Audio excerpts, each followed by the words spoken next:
Welcome back dear aspirants. So today we will discuss here next series 17 यहाँ पर discuss करेंगे। ठीक है, पीजीटी से रिलेटेड प्रीवियस ईयर बेस्ड यहाँ पर क्वेश्चन ये सीरीज चल रही है। ओके, रेगुलर बेस्ड सीरीज है। अभी थोड़ा डिले हो रही है क्योंकि जो पीजीटी मॉक टेस्ट है वो रेडी किया जा रहा है, बट कोई नहीं, ये जल्दी ही रेगुलर बेस पर होगी। ओके, तो सीरीज 17 आज हम डिस्कस करते हैं बिना डिले किए। So let's move on first question. Here, which poet has used the words? किस पोएट ने वर्ड्स यूज़ किए हैं अपने वर्क की एंडिंग लाइन में? ये पोएट है। Which poet has use the words दाता दयावदम दम्यता शांति शांति शांति taken from Hindus religious book Brihadaranyaka Upanishad? किस पोएट ने इन वर्ड्स को यूज़ किया है, हिंदू रिलीजियस बुक से लिया है? ये बृहदारण्यक उपनिषद में ये वर्ड्स हैं और उन्होंने अपने वर्क की एंडिंग लाइन में ये दिया है। So options are Milton in Paradise Lost, Pope in Rape of the Lock, Eliot in the Waste Land, Wordsworth in Prelude. So right answer आप सभी जानते हैं क्योंकि प्रीवियस भी हम डिस्कस कर चुके हैं। इलियट ने इसको वेस्टलैंड में यूज़ किया है। वेस्टलैंड जिसकी जो लाइन्स हैं वो एंड होती हैं संस्कृत की इस लाइन से, दाता दयावदम दम्यता शांति शांति शांति, जिसको उन्होंने 1922 में ब्रिटिश लिटरेरी मैगजीन में पब्लिश कराया था और उस ब्रिटिश लिटरेरी मैगजीन का नाम द क्राइटेरियन था। Okay, let's move on next question. The lines for its the eternal law the first in beauty should be first in might occur in. ये lines कहाँ देखने को मिलती हैं कि for its the eternal law, ये एक एटर्नल लॉ है, ये एक शाश्वत नियम है कि सबसे पहले जो ब्यूटी है उस चीज़ में होनी चाहिए। ये कहाँ पर लाइन ऑकर्ड है? To a Skylark the Nightingale, Darkling Thrush या हाइपेरियन अ विनन। तो ये हाइपेरियन की लाइंस हो जाती हैं। ठीक है, हाइपेरियन जो कि एक एपिक पोएम है 19th सेंचुरी के English romantic poet John Keats की, और इन्होंने इसको जो उनका कलेक्शन आया था Lamia Isabella the Eve of Saint Agnes and other poems 1820 में पब्लिश कराया था। Okay, let's move on next question. Fill in the blanks. Hardy's dash dash dash, ये यहाँ पर Hardy's dash dash dash is the special environment of his character whose development could not be understood without reference to it. तो ये word आपको बताना है। जेबी Presley ने ये बोला था, Hardy's dash dash dash is the special environment of his characters, कि हार्डी का एक स्पेशल एनवायरनमेंट अपने कैरेक्टर्स के लिए रखते थे। कहाँ? Whose development could not be understood without reference to it, जिसका डेवलपमेंट उसके रेफरेंस के बिना हम नहीं समझ सकते। जेबी प्रिस्टले ने बोला था। तो कौन सा वर्ड आएगा यहाँ पर? वेसेक्स, द लेक्स या वेवरली। सो यहाँ आपको पता है ये वेसेक्स आएगा। क्यों आएगा वेसेक्स? क्योंकि ये एक इमेजिनरी फिक्शनल लिटरेरी लैंडस्केप था जिसको टॉमस हार्डी ने अपने नॉवेल्स में यूज़ किया, created by the English author Thomas Hardy as the setting of his major novels. ठीक है, इसको आप ध्यान रखेंगे, पहले भी पढ़ चुके हैं। तो बिना डिले किए नेक्स्ट क्वेश्चन पर मूव करते हैं। This play of Eliot is about the sin of parents and expiation by their successors, identify this play. ये प्ले इलियट का सिन के बारे में है।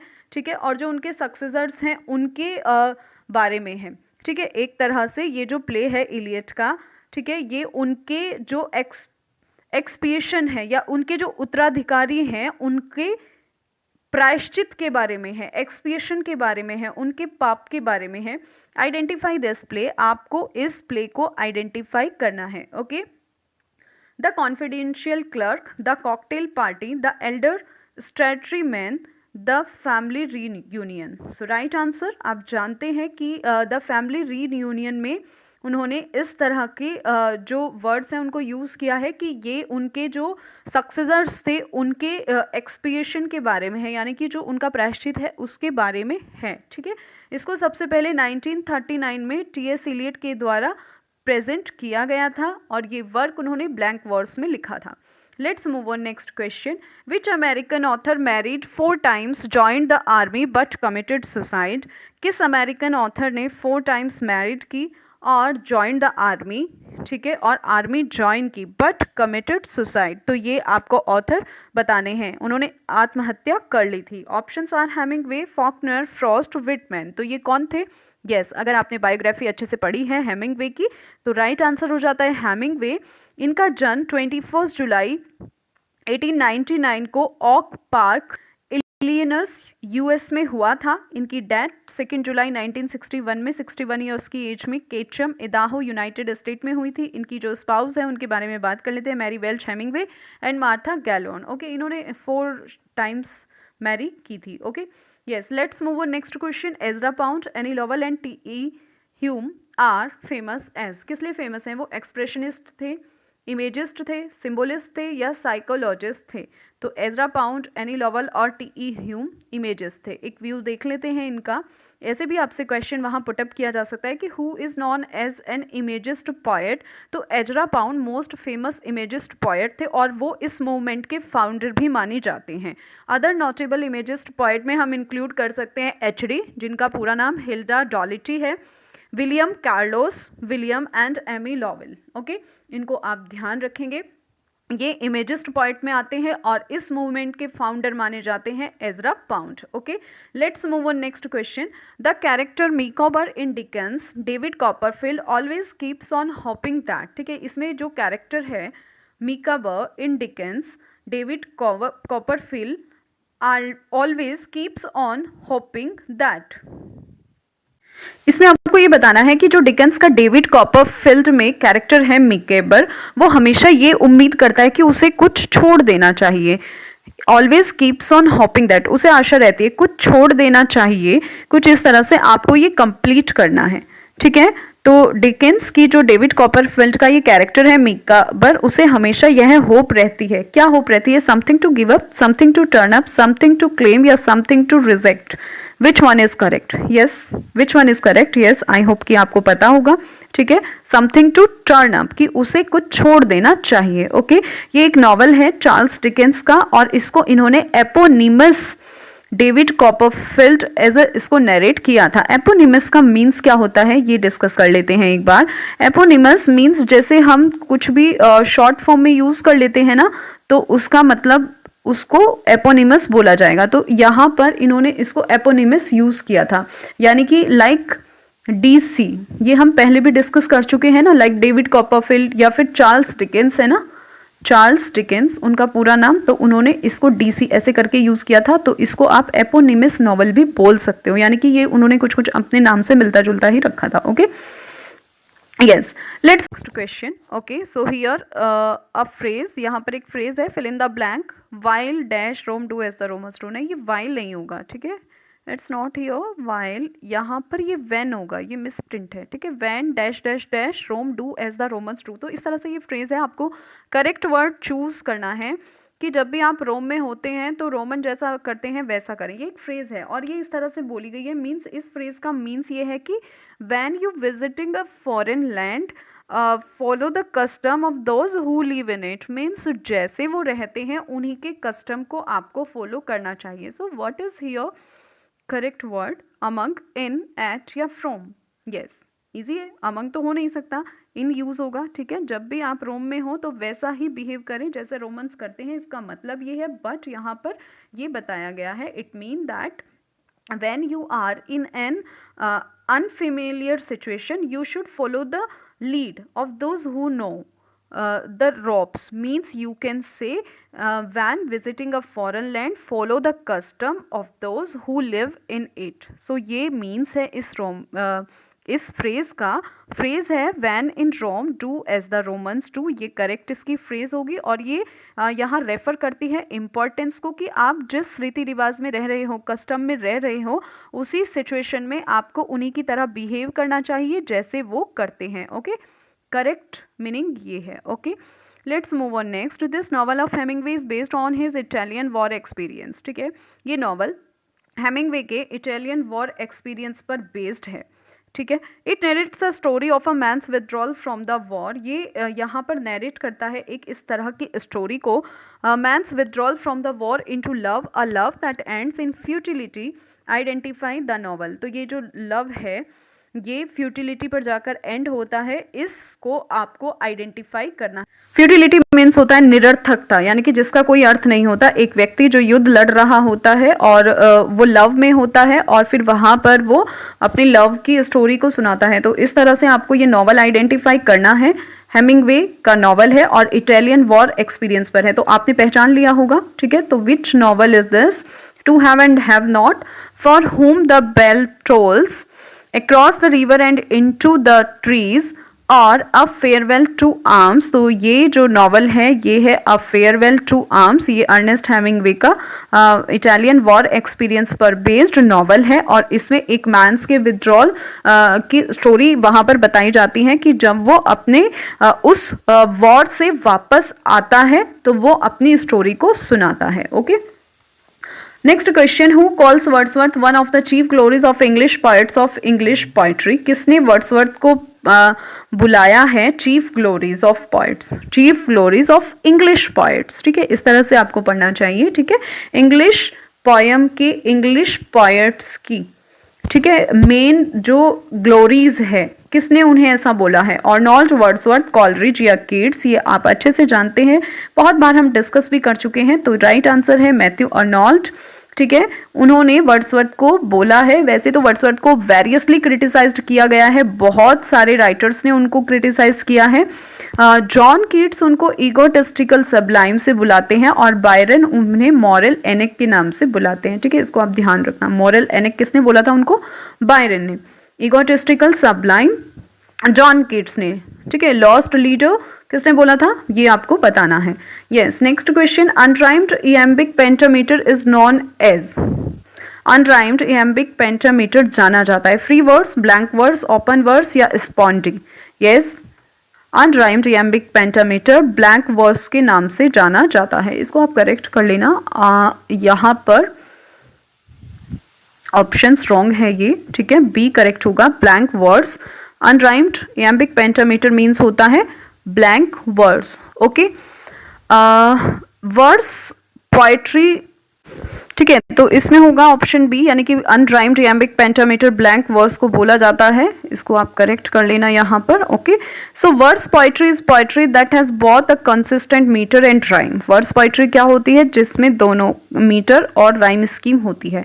बट जो ब्लैंक वर्स है, ब्लैंक वर्स पोएट्री है, वो बेस्ड होती है unrhymed lines and a definite metre से, यूजुअली ऑफ इयम्बिक पेंटामीटर इसमें होता है। ओके, इसको आपको ध्यान रखना है। जो वर्स पोएट्री यानी कि free verse. Okay, verse poetry में दोनों consistent metre and rhyme scheme, but जो ब्लैंक वर्स होता है उसमें अनराइम्ड लाइंस होती हैं और डेफिनिट मीटर होता है। Free verse poetry 19th century से फेमस है। ठीक है, एंड जो ब्लैंक वर्स पोएट्री है वो 16th सेंचुरी की एज।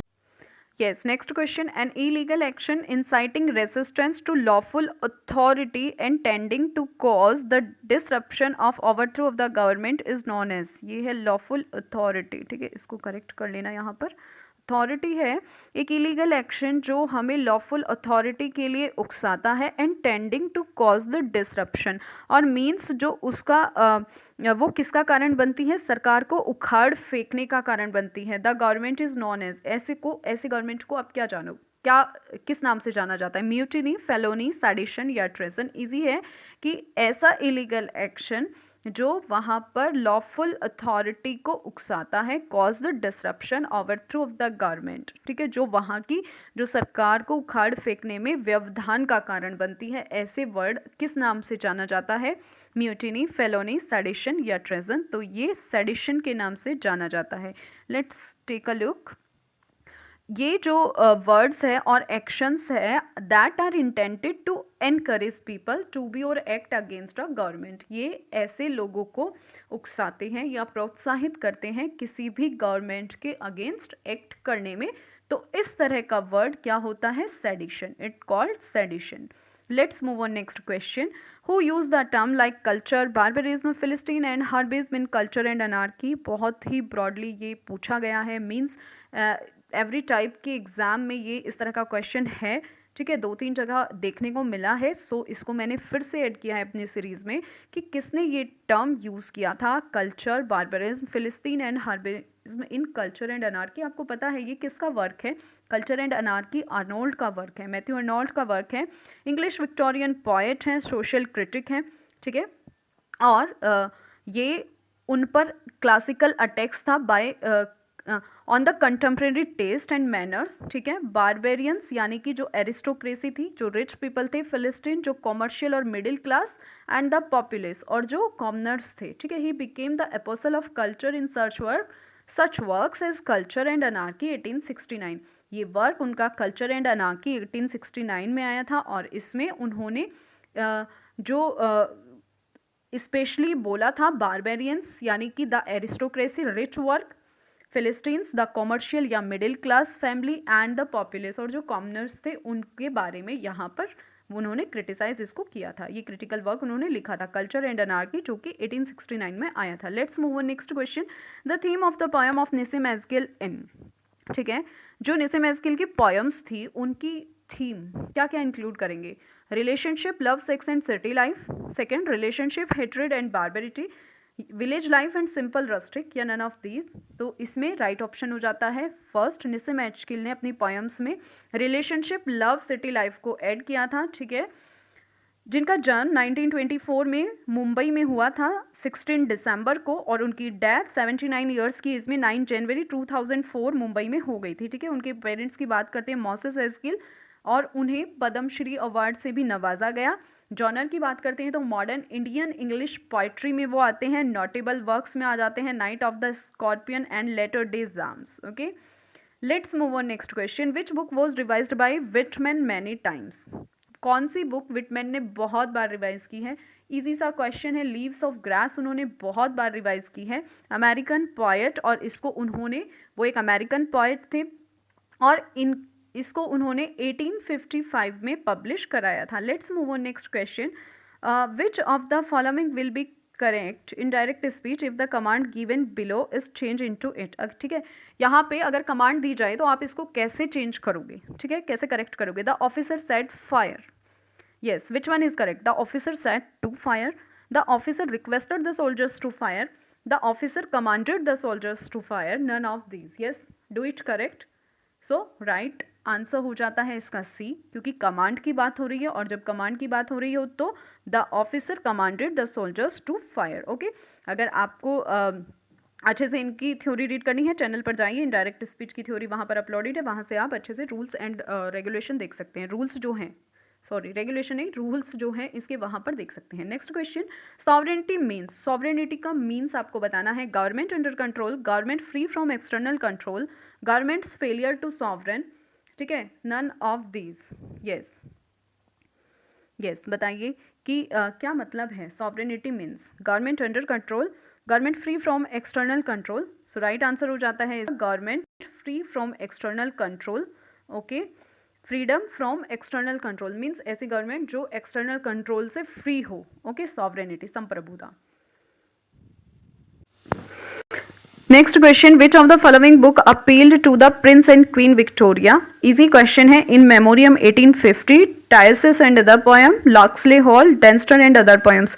कौन सी बुक इसमें से अपील करती है प्रिंस एंड क्वीन विक्टोरिया? किस बुक में दिया गया है, या क्वीन विक्टोरिया किससे रिलेटेड थी? इन मेमोरियम 1850, ठीक है, इसका करेक्ट आंसर है, क्योंकि जब प्रिंस की डेथ हो गई थी, जो प्रिंस थे, ठीक है, तो क्वीन विक्टोरिया को ये अपील करते हुए दिखाई देती है। तो राइट आंसर हो जाता है A. In Memoriam Arthur Henry Hallam 1850 is an elegiac narrative poem है, जिसको 2916 लाइन्स में इयम्बिक टेट्रामीटर में लिखा गया है, और 133 कैंटोज में ये दिखाई दी, और each canto headed with a Roman numeral. Next question, Cambridge university is mentioned in? किस वर्क में कैम्ब्रिज यूनिवर्सिटी को मेंशन किया गया है? Milton's paradise lost, Shakespeare Hamlet, Wordsworth prelude, Whitman songs of my self. तो कैम्ब्रिज यूनिवर्सिटी को Wordsworth के prelude में मेंशन किया गया है, ठीक है। द प्रिल्यूड और growth of a poets mind एक ऑटोबायोग्राफिकल पोएम है, इसको ब्लैंक वर्स में लिखा था रोमांटिक पोएट विलियम वर्ड्सवर्थ के द्वारा। 1798 में इसको उन्होंने शुरू किया था जब वो 28 ईयर्स ओल्ड थे, और उन्होंने थ्रू आउट हिज लाइफ इस वर्क को कंटिन्यू रखा, और इन्होंने कभी भी उसको टाइटल नहीं दिया था। Let's move on next question. Which novel begins thus? The outcast colony was a group of mud-walled houses that clustered together in areas and cantonment but outside their boundaries and separate from them. ठीक है, कौन सा novel शुरू होता है इस तरह से? Outcast colony, group of mud-walled houses that clustered together in areas and cantonment, इस तरह की जो बातें हैं है ना। तो कौन सा वर्क ये शुरू होता है, together in 2 rows cantonment but outside their boundaries and separate from them. So options are untouchable. Next, 2 leaves and a bird, spelling mistake, 2 leaves and a bird, the village across the back water. So right answer हो जाता है untouchable. ठीक है, 1935 में ये work आया था जो कि मुल्कराज आनंद का, और उन्होंने 1935 में इसको पब्लिश कराया था। ओके, ये उनका नॉवल है। विच of the following statement is correct, ये आपको बताना है कौन सा सेंटेंस इसमें से करेक्ट है। The manager regrets at the delay, the manager regrets on the delay, the manager regrets of the delay, the manager regret the delay. तो आपको आइडेंटिफाई करना है, वहाँ पर आपको एलिमिनेशन थ्योरी ऐड करनी होगी। ठीक है, तो वो आप कैसे करेंगे, यहाँ पर ये आपको डिसाइड करना है। सबसे पहले आप क्वेश्चन को समझिए। क्वेश्चन क्या दिया गया है कि आपको सेंटेंस दिए गए हैं, आपको करेक्ट करना है। पहले सारे सेंटेंस अच्छे से रीड कीजिए। अब आप देखोगे यहाँ पर रिग्रेट्स मेन वर्ड है कि the manager regrets at the delay. ठीक है, the manager regrets on the delay, उसके बाद जो प्रेपोजिशन है वहाँ पर चेंजेस है, और अब लास्ट में देखिए the manager regrets the delay. ठीक है, यहाँ पर जो रिग्रेट्स है वो कैसे यूज़ हुआ है, पहले उसकी स्ट्रक्चर देखिए। एज अ नाउन यूज़ हुआ है, या एज एन एडजेक्टिव यूज़ हुआ है, या एज अ वर्ब यूज़ हुआ है। ठीक है, अगर रिग्रेट्स एज अ नाउन और एज एन एडजेक्टिव यूज़ होता है तो वो अपने बाद प्रीपोजिशन लेगा, बट अगर वो as a noun and as an adjective use नहीं होता तो कोई प्रीपोजिशन नहीं लेगा। सो राइट होगा the manager regrets the delay. ये आपको ध्यान रखना है। ये ट्रांजिटिव वर्ब है जो कि अपने साथ यहाँ पर ये as a transitive verb use हुआ है और अपने साथ डायरेक्ट ऑब्जेक्ट ये लेगा। अगर आपने ट्रांजिटिव और इंट्रांजिटिव वर्ब जो वीडियो चैनल पर अपलोडेड है वो नहीं देखी तो चैनल पर जाकर उसको एक बार चेक कर सकते हैं। ठीक है, जब आप इसको एज अ नाउन और एन एडजेक्टिव किसी सेंटेंस में देखते हो तो ये अपने साथ प्रीपोजिशन लेगा। उसके बहुत सारे ऑप्शन है, like I have no regrets about my decision. ठीक है, या फिर it was a regrettable decision. तो जब ये एज अ नाउन और एज एन एडजेक्टिव यूज होता है तो अपने साथ preposition लेता है। Okay, let's move on next question. Mulk Raj Anand father was a copper smith and also worked as a regimental head clerk. ठीक है, मुल्कराज आनंद के फादर के बारे में बात हुई है, and in the British Indian army उनका आपको नेम बताना है। इस तरह के क्वेश्चंस के लिए बायोग्राफी रीड करना बहुत ज़्यादा इंपॉर्टेंट है। तो उनके फादर कौन थे? ईश्वर चंद, देवचंद, लालचंद। तो अगर आपने बायोग्राफी रीड की है तो इजीली आप फाइंड कर लोगे। उनके जो फादर थे उनका नाम था लालचंद। ठीक है, मुल्कराज आनंद के फादर का नाम Lalchand. Next question, what does defamation mean?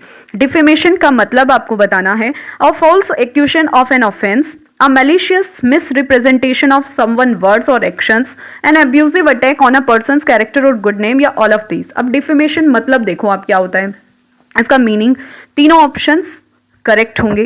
Right answer होगा ऑल ऑफ दीज, क्योंकि डिफेमेशन का मतलब होता है मानहानि।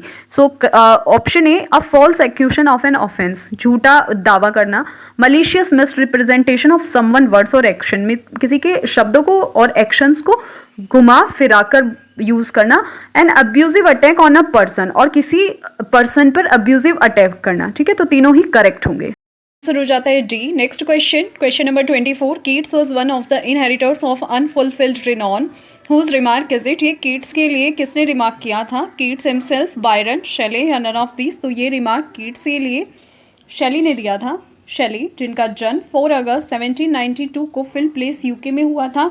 उनकी डेथ 29 ईयर्स की एज में 8 जुलाई 1822 को लेरिसी इटली में हो गई थी। इनकी स्पाउस के बारे में बात करें, मैरी शेली और हैरियट वेस्टब्रुक में आते हैं, और इन पर Lord Byron, John Milton, William Godwin, Johann Wolfgang von Goethe इनका इन्फ्लुएंस था। Okay, let's move on next question. Julius Caesar, Antony and Cleopatra, Coriolanus are the place that have the historical element. ठीक है, ये वे place हैं जिनमें historical element है, but the scholar do not place them in the category of history. लेकिन scholars जो हैं इनको हिस्ट्री की कैटेगरी में नहीं रखते। दे आर नॉन एज, ये किस कैटेगरी में रखे जाते हैं या जाने जाते हैं? The historical place, comedies, last place, या द रोमन प्लेस? तो ये द रोमन प्लेस की कैटेगरी में आते हैं। Julius Caesar, the tragedy of Julius Caesar भी इसको बोला जाता है। ठीक है, ये एक हिस्ट्री प्ले है और इसको हम ट्रेजेडी के जॉनर में रख सकते हैं, जिसको जो विलियम शेक्सपियर का फेमस वर्क है, और इसको फर्स्ट परफॉर्म किया गया था 1599 में। ओके, एग्जाम के पॉइंट ऑफ व्यू से इंपॉर्टेंट है। ये सीरीज रेगुलर बेस पर चलती आ रही है। चैनल के साथ बने रहिए। See you then, have a good day.